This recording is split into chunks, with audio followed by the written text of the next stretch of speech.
Good morning.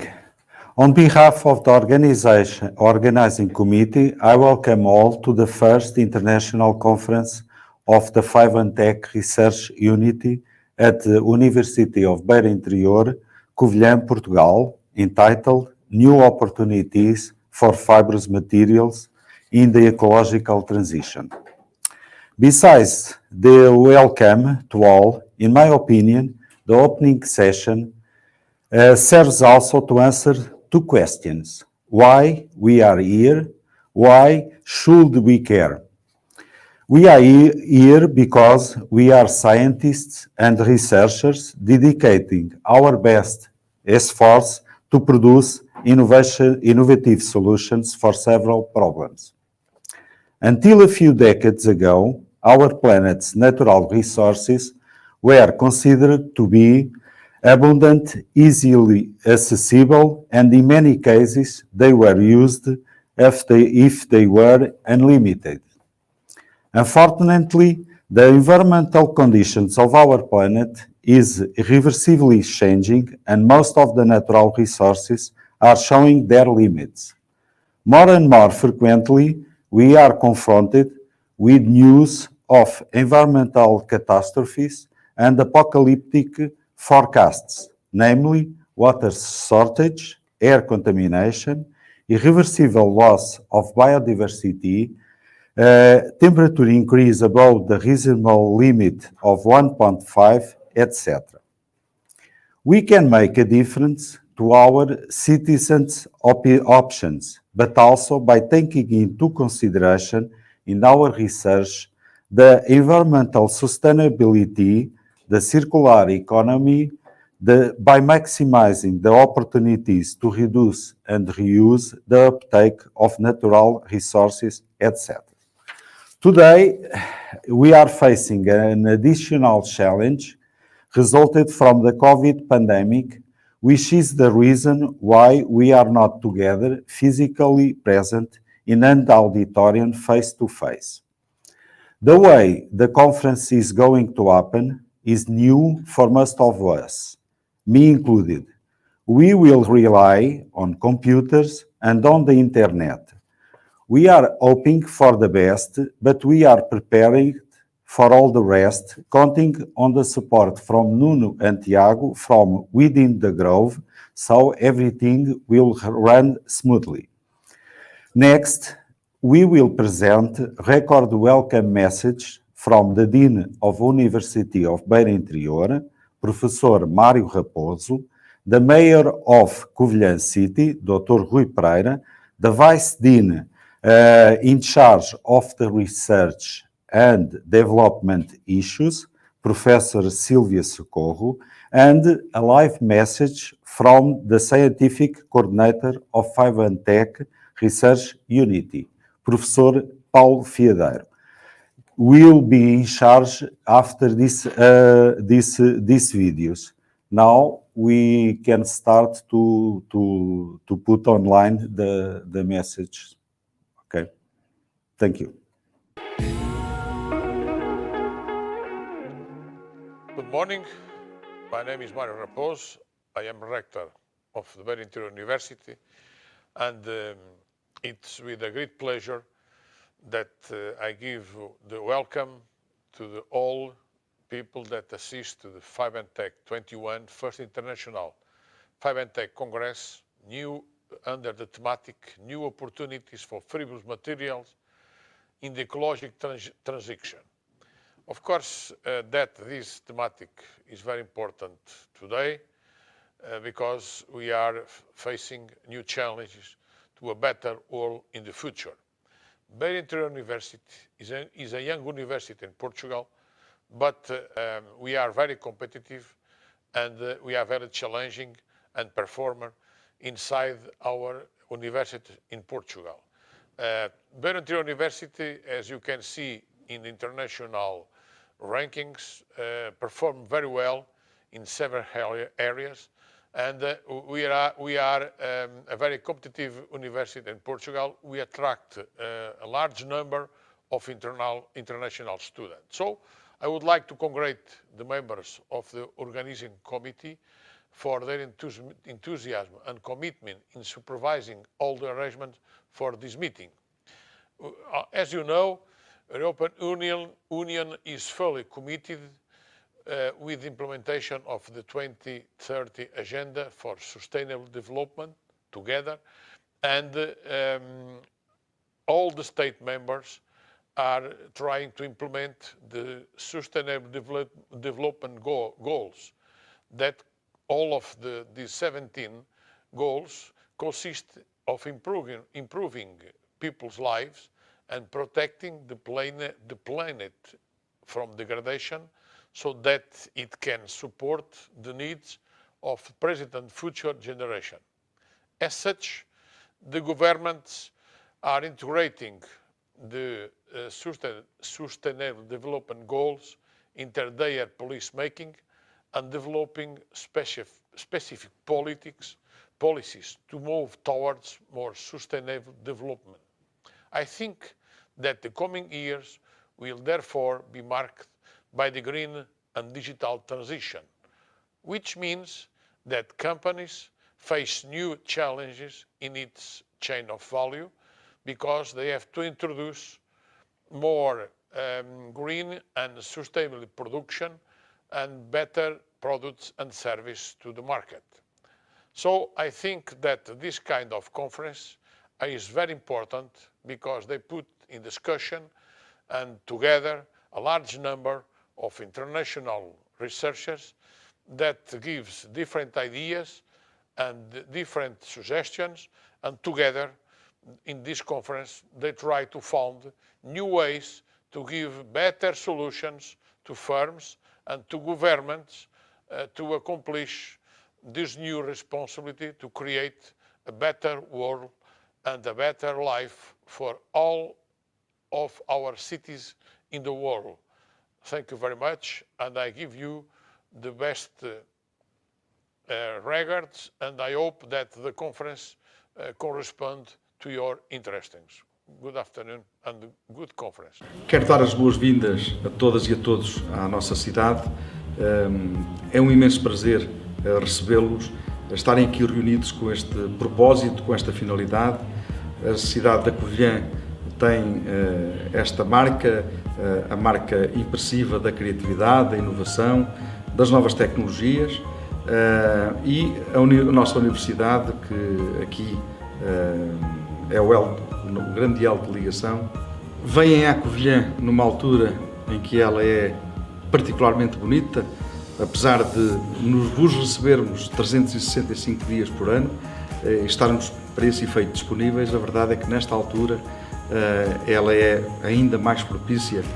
Somos a porta de entrada para a Serra da Estrela, o turismo de neve, o turismo de montanha, o turismo de natureza, enfim, tem uma panóplia de oferta que vai do alojamento à gastronomia e à cultura, como já referenciei, e portanto têm muitos e bons motivos para vir até nós e cá permanecer, cá estar, como somos também um bom destino para quem quiser na Covilhã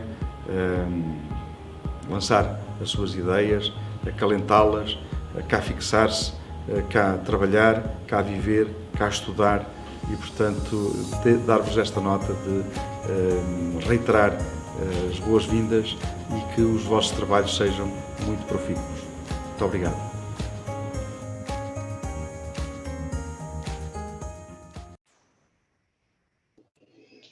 Bom dia a todos, sejam bem-vindos à UBI e a este evento. Good morning everyone. As this is an international event, I will proceed in English. It is my great pleasure to having the opportunity of saying some words in this opening session of the FibEnTech 21, the first international Congress, the first international FibEnTech Congress, which is focused on new opportunities for fibrous materials in the ecological transition. The Congress scope is itself highly challenging and interesting. Nowadays, the concepts of new opportunities, the development of new materials, and the ecological transition are an important motto in almost every areas of research. Moreover, the Green Deal, the best policies on energy use, the climatic alterations, and the empowerment of circular economy are urgent matters. It is absolutely needed to develop strategies that can maximize the use of limited natural resources, that can add value to water and other waste products, and to increase the life cycle of products and technologies. As you mentioned in the Congress homepage, it is needed innovation that reconcile the environment and the economy. And this is a fundamental thing. The high quality of the scientific program of this first International FibEnTech Congress will provide the attendees with 2 days of intense and profitable scientific discussion on these subjects. Even if it is on this virtual modality, I'm pretty sure that will be a success. If it can have some disadvantages, also have advantages, I think, and maybe occurring in this virtual mode gives the possibility for more people to participate, and that is a good point. I hope that the second FibEnTech Congress next year could be on a face-to-face mode or hybrid, and that is also a good thing. As the Vice Director for Research, I'm proud we could have this Congress happening, and I pretty much appreciated this initiative. I deeply acknowledge the organization committee for setting up this event and make that possible. We all know that science that is not shared does not exist.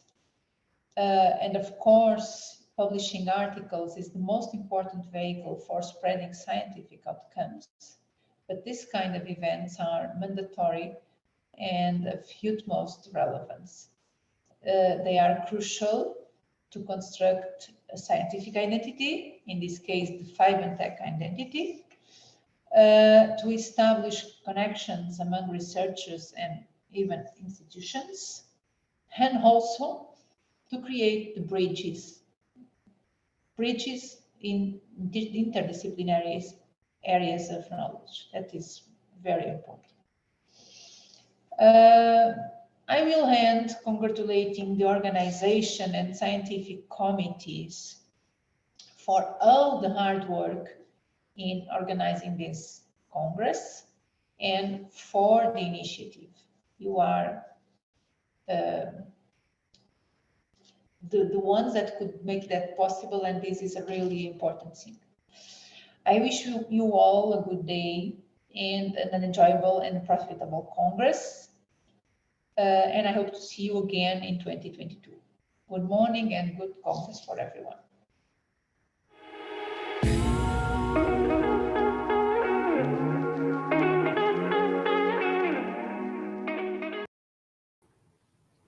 Good morning. I begin by greeting and thanking a very special way the Dean of the University of Beira Interior, Professor Mário Raposo, the Mayor of the city of Gouveia, Dr. Vítor Pereira, and the Vice Rector for Research, Innovation and Development, Professor Silvia Score, for the words that addressed to us, and also to the chair of this conference, Professor Arlindo Gomes, for the dedication and enthusiasm shown over the months so that this event could take place. A deserved thanks also to Professor Albuquerque, former coordinator of our unit, for his inexhaustible commitment. I also like to greet and thank our guests from other institutions who gave us the honor and pleasure for participating with us in the discussion that will take place here during these 2 days for the Congress about the new opportunities for fiber materials and ecological transition. So I salute Professor Raul Fangueiro, who is a senior researcher coordinator in FibEnTech University of Minho in Portugal, Professor Nasser Belkacem, who is a head of Grenoble ENP Pagora Engineering School in France, and Professor Andrzej Bialovic from Kroglo University of Environmental and Life Science in Poland. I also greet the President of the Faculty of Science and Engineering, the Presidents of the Department of Chemistry, Physics and Textile Science and Technology, and the representative of the media, colleagues, esteemed students, and all the participants present here. It is a great honor as a scientific coordinator of the fiber materials and the environment technologies that the colleagues have recently committed me to lead, that I am grateful for the trust you have placed in me and for the certainty that I will do everything to not defraud your expectations. I feel an enormous satisfaction to see the dimension of this event, which have been gradually growing both in terms of size, quality, and the works present.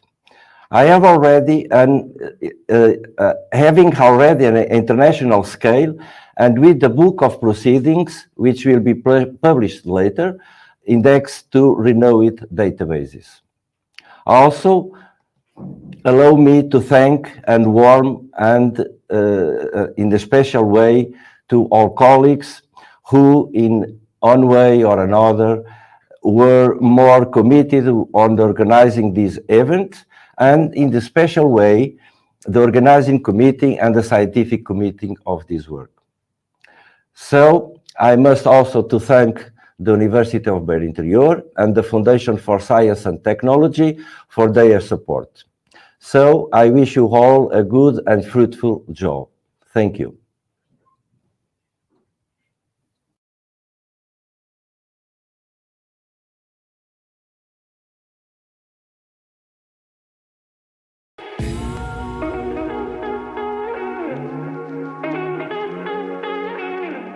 Hello everyone, my name is Gabriel Oliveira. I'm a doctorate student at University of Beira Interior, supervised by Isabel Falorca. The title of my presentation is Biopolymer Geogrids for Geotechnics. This is the abstract of the paper, you can read it later. Contents. A general introduction will be presented, followed by material and method, the results and discussion, and then the conclusions. A geogrid is a planar mesh structure that can be used to reinforce and stabilize soil. This reinforcement has apertures which the soil particles can lock in order to make construction more efficient. Here we can see the component elements of a geogrid, junction, bar or rib, and apertures. These parts interact with the environment which they are inserted. Most geogrids are produced from fossil oil-derived polymer. On the other hand, to offset the negative impact of using synthetic materials, biopolymer geogrids are increasingly being explored for civil and geotechnical engineering application. Among the natural-derived and renewable biopolymer, the PLA can issue several advantages in terms of sustainability and eco-compatibility. A common practice in geotechnical research studies is to use physical modeling techniques in order to infer the correct response of prototypes. However, the properties of geogrid must be properly scaled. So, the present research proposed tensile experimental tests for small-scaled geogrids made of PLA and produced by the fused deposition modeling technique. The main objective is to evaluate the tensile properties of model geogrids, such as secant stiffness modulus and the ultimate tensile strength, in order to explore it and using in soil reinforcement and geomaterials stabilization. Using PLA filament, the biaxial geogrids were produced by a high-precision open-source FDM printer.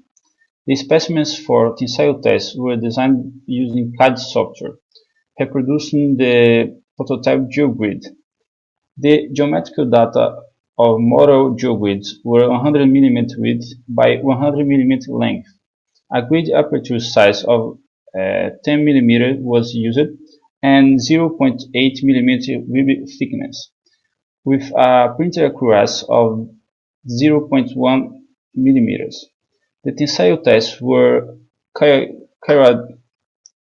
at a controlled strain rate in a universal test machine and Department of Textile Science and Technology of the University of Interior. This figure shows the printing of the rectangular PLA geogrid for the tensile test. This figure illustrates the tensile test setup. A tensile test method for FDM printed geogrid has not yet been developed. Therefore, the ISO procedure for geosynthetic test was used. The nominal length of 50 mm was adopted to ensure an adequate fixation of the specimen, and the width of 100 mm was adopted to ensure a minimum number of elements to be tensioned. The geogrid specimens were fixed in the claws of the traction equipment. The tightening of the claws on the geogrid was mainly concerned with applying enough torque so as not to damage the material and not to allow it to slip during the execution of the test. The groups separate at the constant speed of 1 mm per minute until the load cell recorded a sudden drop associated with the failure of the specimen. The ultimate tensile force was taken as the peak load, and the related stress was calculated by dividing the tensile force by the width of the specimen. The tensile test results showed the common characteristics of the stress strain curve of polymer materials. Here we can see a typical stress strain curve characterized by a noticeable elastic deformation stage, where the stress is proportional to the strain, and a strain at the failure about 2%. Geogrid models exhibited a very variable behavior after the peak, due to the breaking of the ribs. In terms of ultimate tensile strength model, geogrids were characterized by an average tensile strength about 4 kN per meter. The narrowing of the cross section due to the tensile was more significant effects in geogrid with smaller cross section. So this table represents the main parameters of model geogrid with aperture size of 10 mm. The main parameters: elongation at ultimate tensile strength, rib cross section area, ultimate tensile strength, elements to be tested in 1 meter of width, secant stiffness at 2% of strength, the percentage of open area. This percentage of open area was obtained by the CAD software before printing the geomaterial. After we apply the physical modeling technique in the geogrid model, we can have the prototype geogrid properties with a scale factor of 3 in 1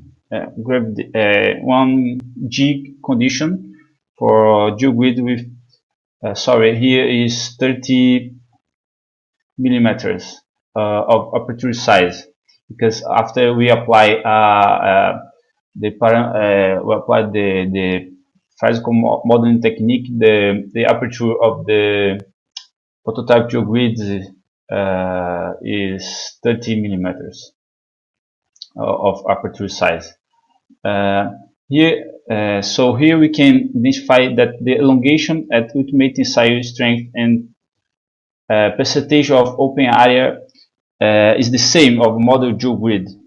The ultimate tensile strength in the secant stiffness at 2% of strength of the prototype PLA geogrid showed this study values within the range of values of commercial geogrids. However, the elongation at ultimate tensile strength is very, very slow compared with the commercial geogrid. So this study presented the design and tensile tests of model geogrid made of PLA and produced by the FibEnTech process.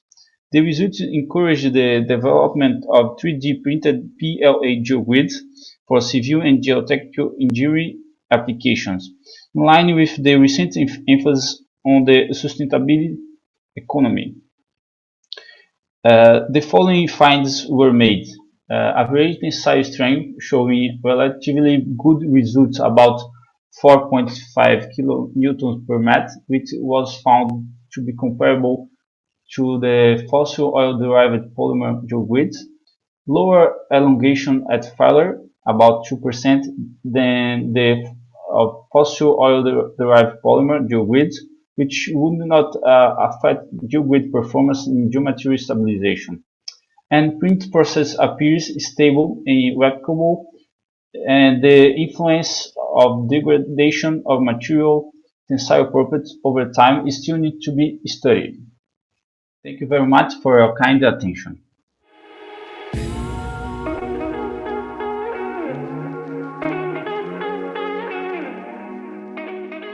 Hello everyone, I would like to acknowledge the opportunity to present my work at this international congress.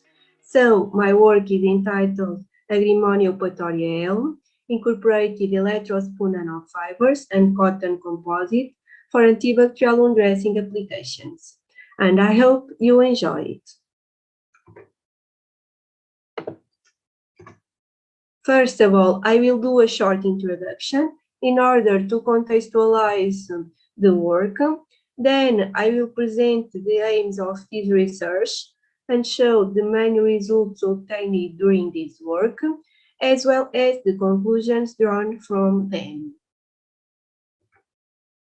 Skin wounds can compromise the structure and functions of the native skin and are especially susceptible to bacterial colonization and subsequent infection. Besides, bacteria growth and infection into the wound site usually not allow skin to be repaired in an orderly and timely manner, leading to delayed healing, and further complications can arise, resulting in high rates of morbidity and mortality. In addition, the incidence and prevalence of delayed wound healing and infection tend to increase due to a rise in the elderly population and higher rates of obesity and chronic diseases. Thus, the aging population combined with increased rates of obesity and chronic diseases like diabetes have contributed to a higher prevalence of wounds susceptible to bacterial colonization and infection. Moreover, the spread of bacterial resistance to antibiotics have to become a severe problem in the last decades, and consequently, wound infections with antibiotic-resistant bacteria have resulted in prolonged debility of the patient and increased healthcare costs. Thus, to minimize the effects of skin injuries, maintain an aseptic environment at the wound site, and efficiently support the healing process, researchers have developed numerous wound dressings with different materials, namely with synthetic and natural materials and from blends of them, and with various physical forms, like gases, sponges, hydrogels, hydrocolloids, films, and membranes, from several manufacturing techniques. However, undressings from natural textile materials like cotton remain one of the most used due to their low cost, limited side effects, easy handling and fabrication, as well as a suitable mechanical support and robust protection against external threats. Furthermore, cotton textile materials are non-toxic, hemostatic, non-allergic, biocompatible, biodegradable, and easy tailored to the wound. Nevertheless, cotton undressings can lead to maceration of the wound and cause trauma and pain when removed, delaying the healing process and making skin more susceptible to infection. To overcome such limitations, cotton fibers can be functionalized with other materials, namely with electrospun nanofibers, to develop new and effective undressings. Electrospun nanofibers are a viable option since exhibit structural features similar to those presented by the native skin's extracellular matrix, due to the fiber's randomization, which promotes cell adhesion and proliferation. Furthermore, the electrospun nanofibers display a crucial role in the control of fluids, nutrients, and gaseous exchange due to their high surface area, high porosity, and small pore size, reduce the scar formation, and protect against bacteria. Moreover, and most importantly, electrospun nanofibers allow to incorporate different bioactive compounds. Therefore, among the several manufacturing techniques, electrospinning has become one of the most desirable and attractive methods due to its simplicity, cost-effectiveness, and functional versatility to produce dry, clean, and ready-to-use materials. In addition, as I just said, electrospinning is really a wide versatile technique because allows us to incorporate different types of bioactive compounds, namely antibiotics, vitamins, growth factors, antimicrobial agents, analgesics, and anti-inflammatory drugs. However, recently, natural compounds such as medicinal plant extracts have emerged as an attractive alternative and received great interest due to their excellent biological properties and beneficial effects for the healing process. Regarding that, medicinal plant extracts are inexpensive, eco-friendly, non-toxic, and sustainable mixtures of interesting compounds with multiple bioactive properties, such as antimicrobial, antioxidant, and anti-inflammatory activities, which are crucial to avoiding skin infections and consequently improve the healing process.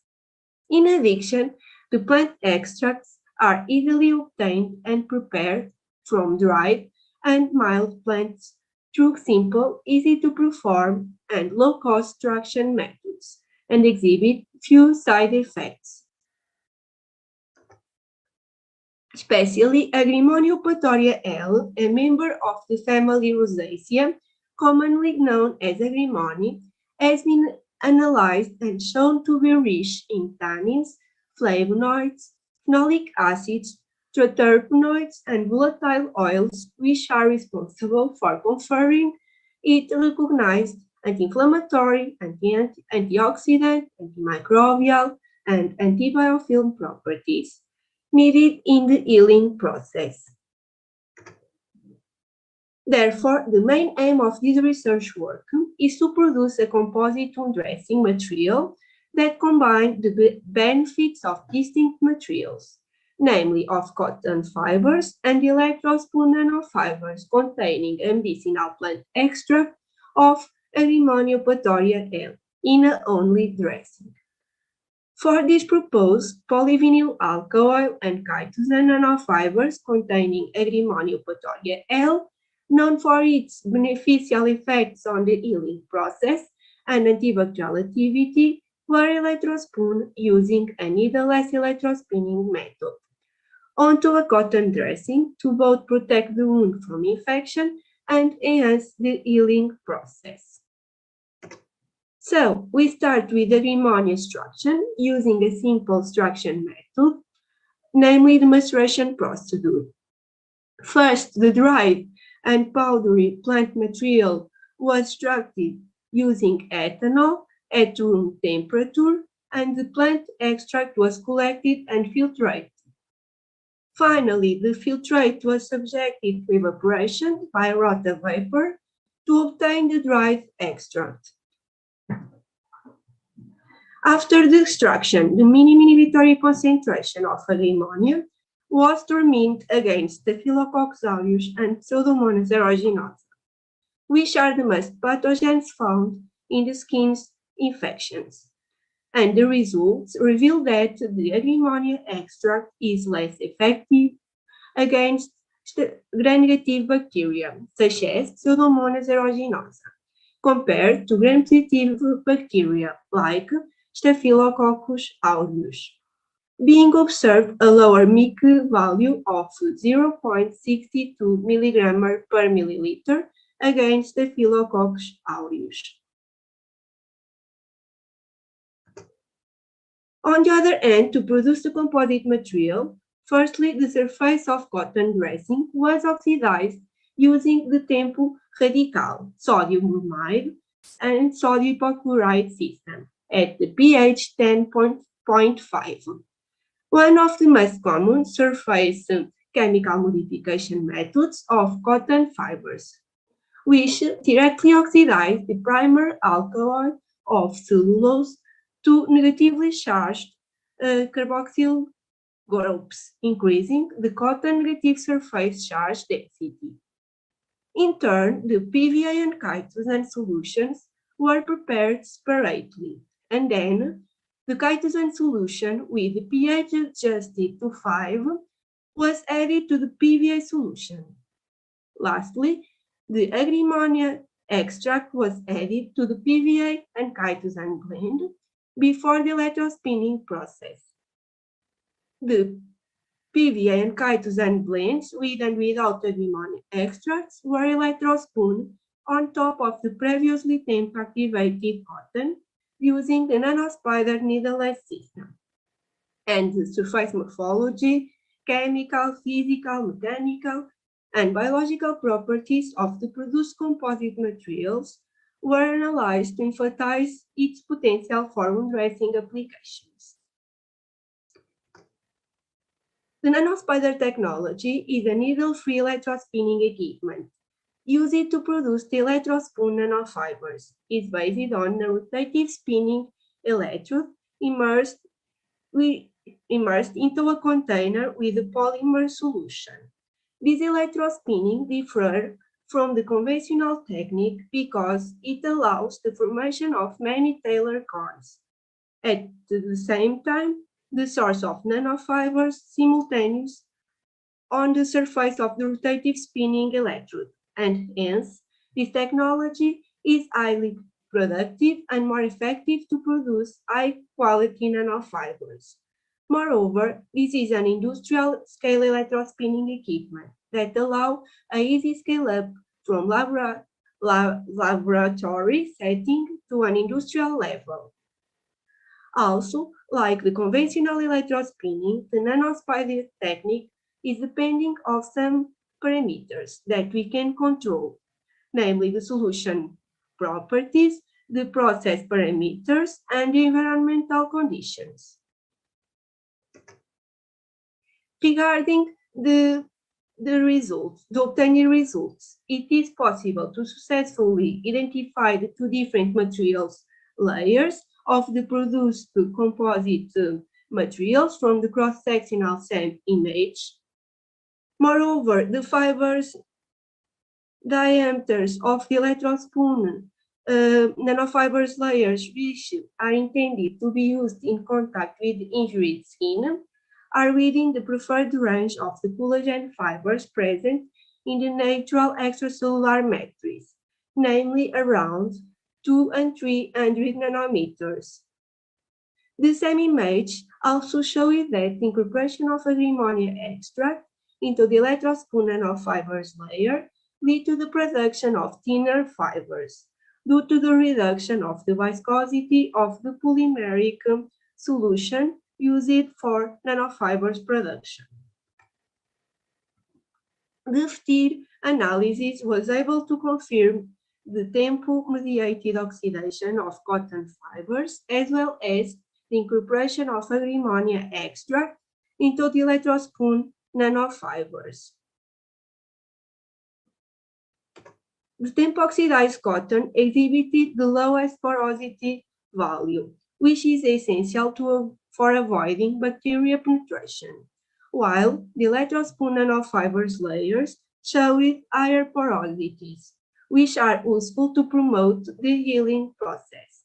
These findings indicate that nanofibers with lower diameters, like PVA and chitosan containing Agrimonia extract, lead to a higher number of void spaces available between nanofibers and result in higher porosity values.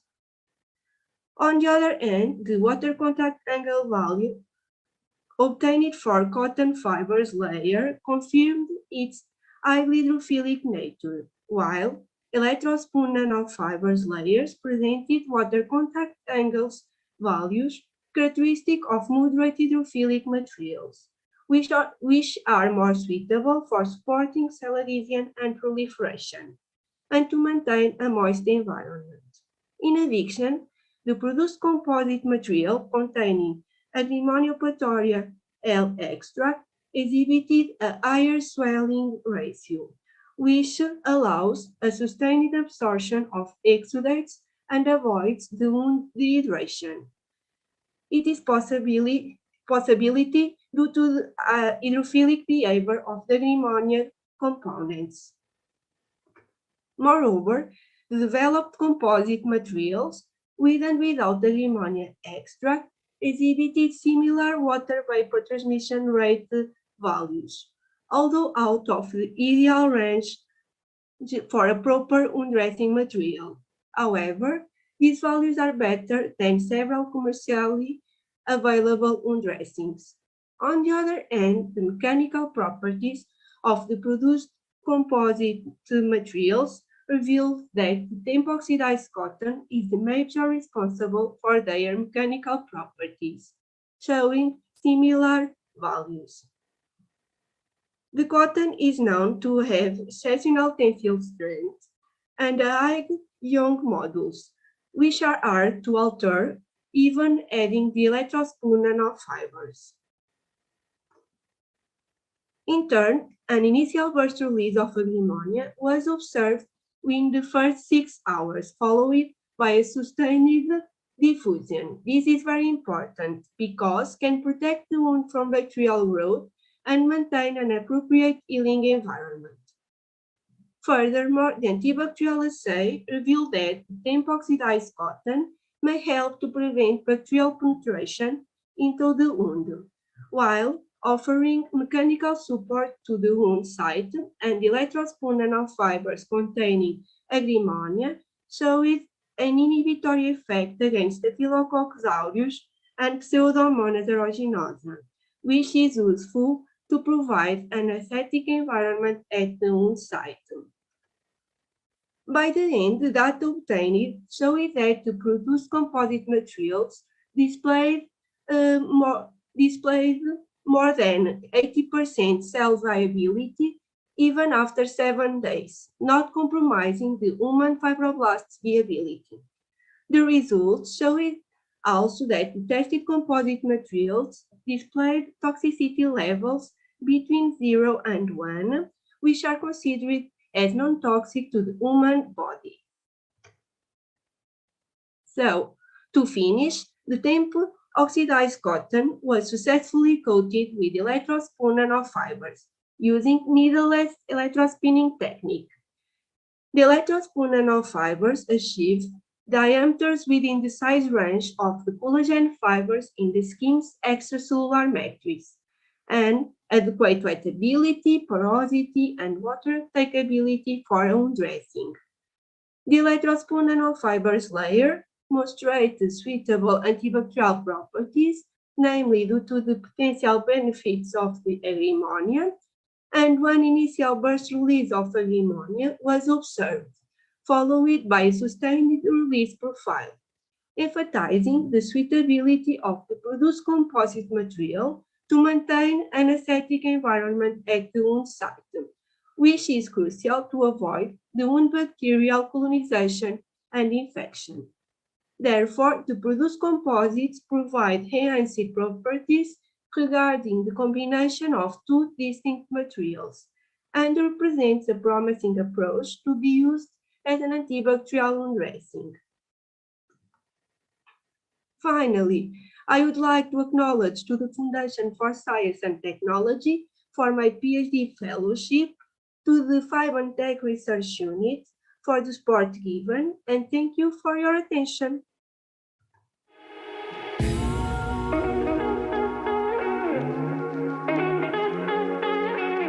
Hello everyone. Today my presentation is related with the optimization of the functionalization process of bacterial cellulose with bacterial pigments using a full factorial design approach.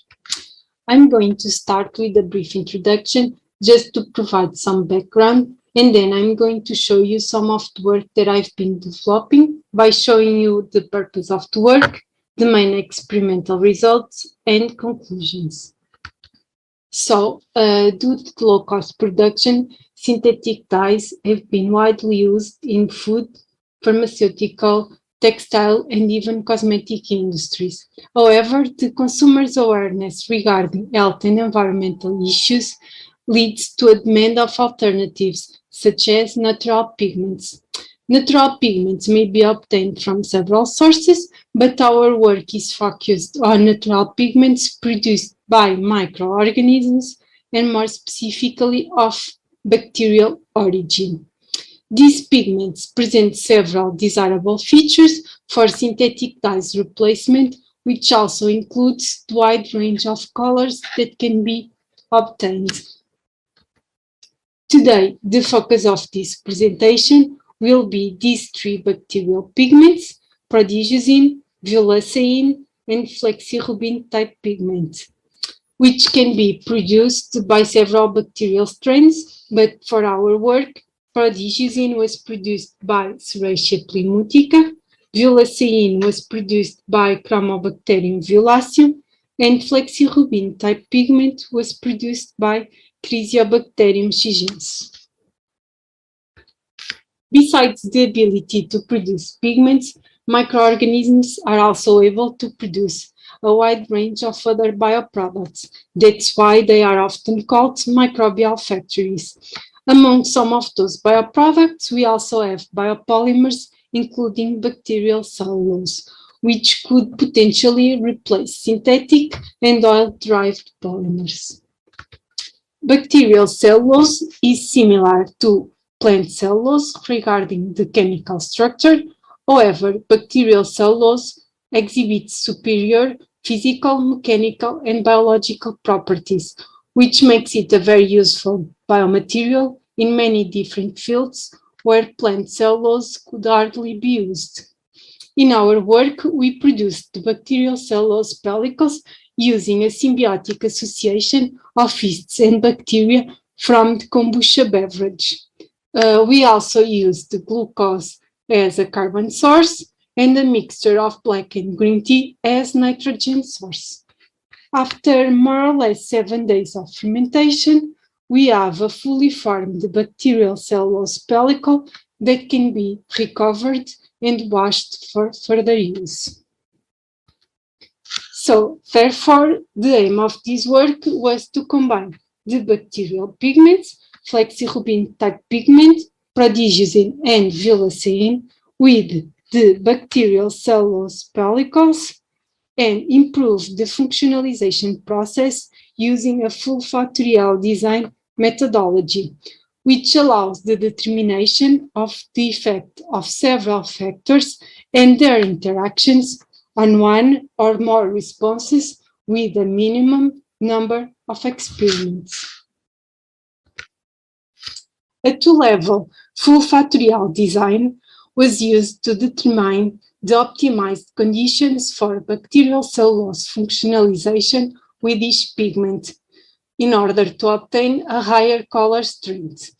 We evaluated three independent variables at two levels: the functionalization temperature at 40 and 19 degrees, the duration of the procedure at 20 and 60 minutes, and the pigment concentration at 5 and 30%. Additionally, we also included replication with central points. So we also had 17.5% of pigment solution, 65 degrees, and 40 minutes of duration of the procedure. The experimental design was generated by design expert software, and the response evaluated after the bacterial cellulose pellicles functionalization was the color strength of the samples. Data analysis was performed using the results obtained as a response, the color strength results, and the main effects between factors were determined. Data was treated by analysis of variance and multiple regression analysis for the development of the mathematical models that represent the individual and the interaction effects of the independent variables on the response, in this case, the color strength. Here we have the summary of the analysis of variance and the regression model in terms of actual factors developed for bacterial cellulose functionalized with bacterial pigment violacein. The significant factors were temperature, duration, concentration, and the interaction between temperature and concentration.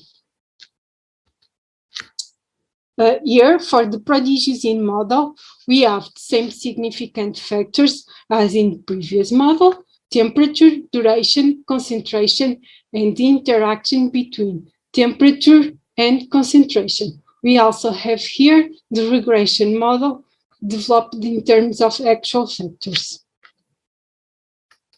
In the case of the flexirubin type pigment, temperature and concentration were the only significant factors. For each of the models, we evaluated several parameters, including the F value of each model. The F value implies that all of these three models are significant, and there is only a 0.01% chance that such a large F value, like this one and like the ones in the previous models, is because of experimental noise. Here we have the Pareto charts for each model, showing graphically the statistical significance of the factors and interactions based on their effects on the color strength. As can be seen here, for violacein and prodigious-in, concentration is the most significant factor, followed by temperature and temperature concentration interaction. Duration of functionalization was the least significant factor, while for the flexirubin type pigment, the most significant factor was temperature, followed by concentration. Here we have graphically the normal distribution of residuals for each model, which show us the goodness of the fit of the models. The R-square coefficient was also determined for each model to validate the model's accuracy. The R-square values obtained in each of the three models indicated the good ability and precision of each regression model. For example, here in the violacein model, the R-square value was 0.9892, which is the same as saying that A sample variation of 98.92% is attributed to the independent variables, and only 1.08% of the total variation cannot be explained by this model. Moreover, in the three models, we can also see that the predicted R-square values are in reasonable agreement with the adjusted R-square values, with a difference that is less than 0.2 for the three models, which supports the high correlation between the observed and the predicted values. Moreover, here, the plots of actual, the measured color strength values versus the predicted response values for each pigment show us the data points evenly split by this line, which indicates a good fit between the experimental results and the outcomes of the three models. And overall, these results suggest that regression models provide an excellent explanation between the independent variables and the response, in this case, the color strength for each pigment. Moreover, these graphs represent the 3D surface plots of the color strength as a function of temperature and pigment concentration for low and high levels of duration for the Villasein model. The plots show that both the temperature and pigment concentration have a significant effect on the response, and the maximum color strength is expected when temperature and concentration are at high levels. But if we set the factor duration at its high level, here in this graph, this is low, 20 minutes, this is high level, 60 minutes, we only see a slight increase. The same trend is also observed here for the Prodigies-in model due to the same significant factors. If we increase the level of factor duration from its minimum at 20 minutes to 60 minutes, we only see a slight increase on the response. Here we have represented not only the 3D surface plot for flexirubin type pigment model, but also the contour plot, which is basically the same in terms of information provided, but represented in a different manner. So the color strength is represented as a function of pigment concentration and temperature at central level of duration, 40 minutes. And the significant effect of temperature on the response is evident, especially at high pigment concentration. So in order to choose the actual factor levels, we took into account these results, namely that the variable duration was the least significant in Villasein and Prodigies-in models, and it was not even a significant factor in the case of the flexirubin type pigment model. These show us that if the variable duration was to be reduced to its low level, 20 minutes, the color strength obtained would be comparable to the color strength obtained under the best-time conditions for the bacterial cellulose with each one of the three pigments.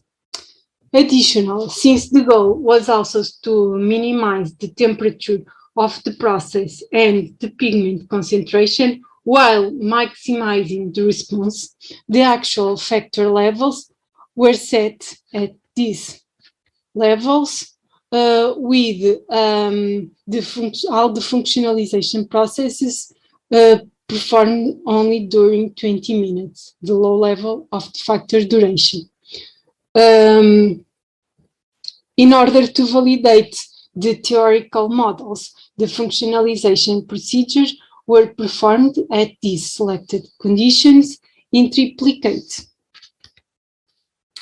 As can be seen here in this table, the experimental results obtained are quite close to the theoretical or the predicted values for each model, and therefore the models were validated.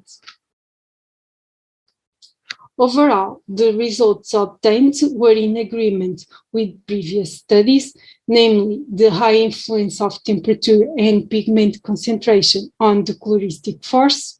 The functionalization process was improved by using the full factorial design methodology, namely by reducing significantly the duration of the process and also a slight reduction of temperature and pigment concentration. And the colored materials obtained can be applied in many different fields, for example, in food packaging, paper, or even textile industry. So thank you all for attending my virtual presentation, and I would also like to thank the organizing committee for this opportunity to show my work. Thank you.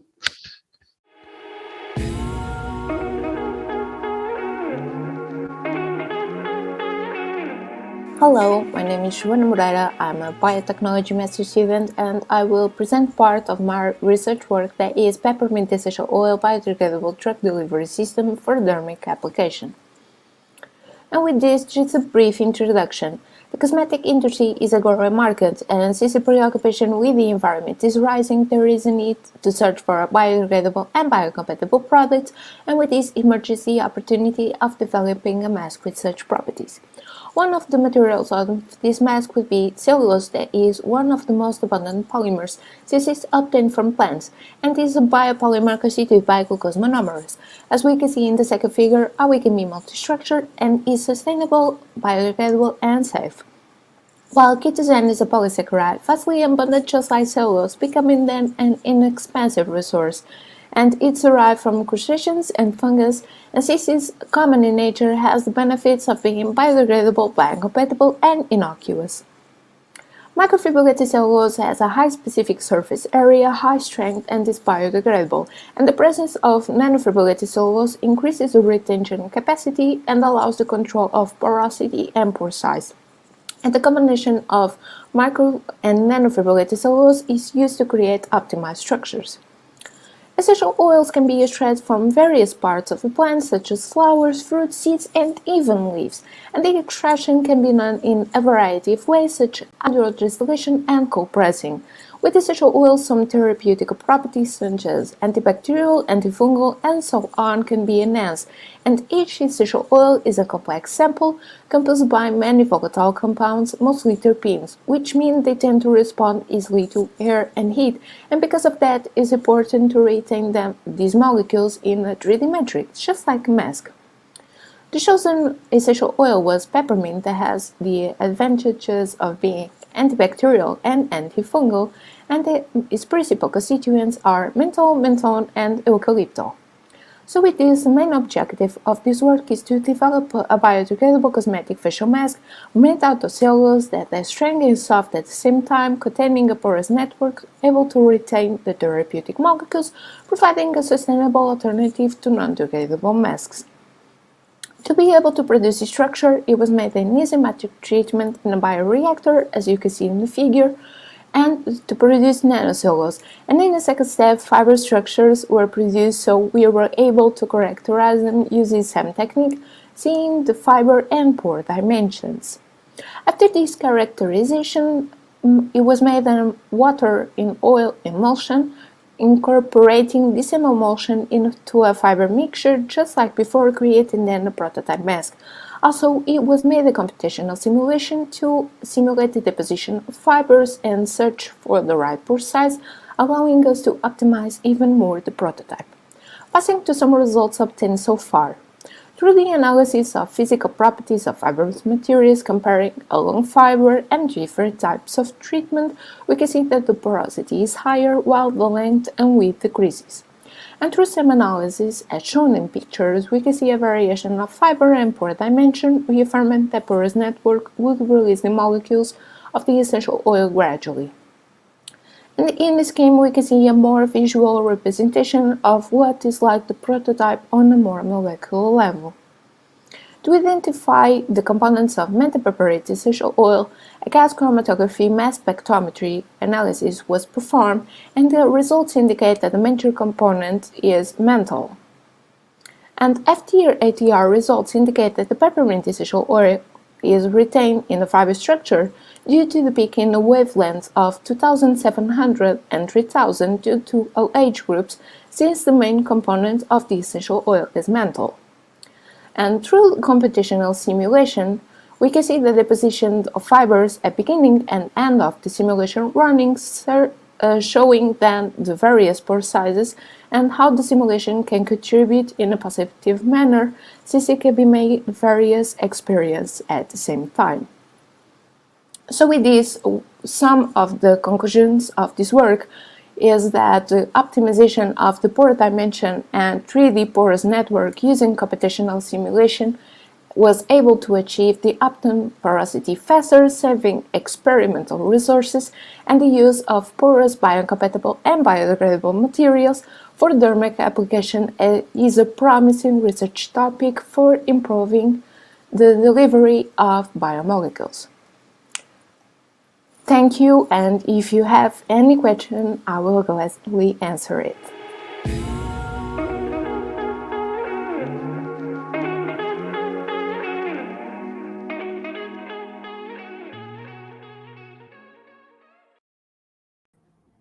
Hello, welcome back. We are now time for questions. First, I would like to thank for the excellent presentations. And I have a few questions now to put, and all the authors are now online. Okay. I have a question first for Gabriel that I received from the audience. And the question is, does this new grid, geogrid, present similar properties, for instance, tensile strength, than the classic ones? So it's a good question. So when you apply a physical modeling technique to the biopolymer geogrid, this presents similar properties. For example, ultimate tensile strength and secant stiffness at 2% of strength with the commercial geogrid.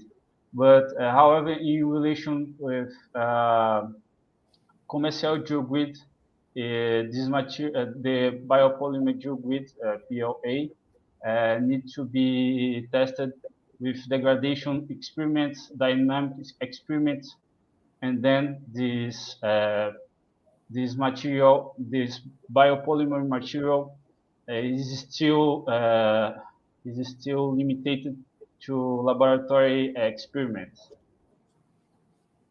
Okay, and what about the price, the cost of this geogrid? Have you an idea? No. The price of the commercial geogrid? Yeah, if it is competitive,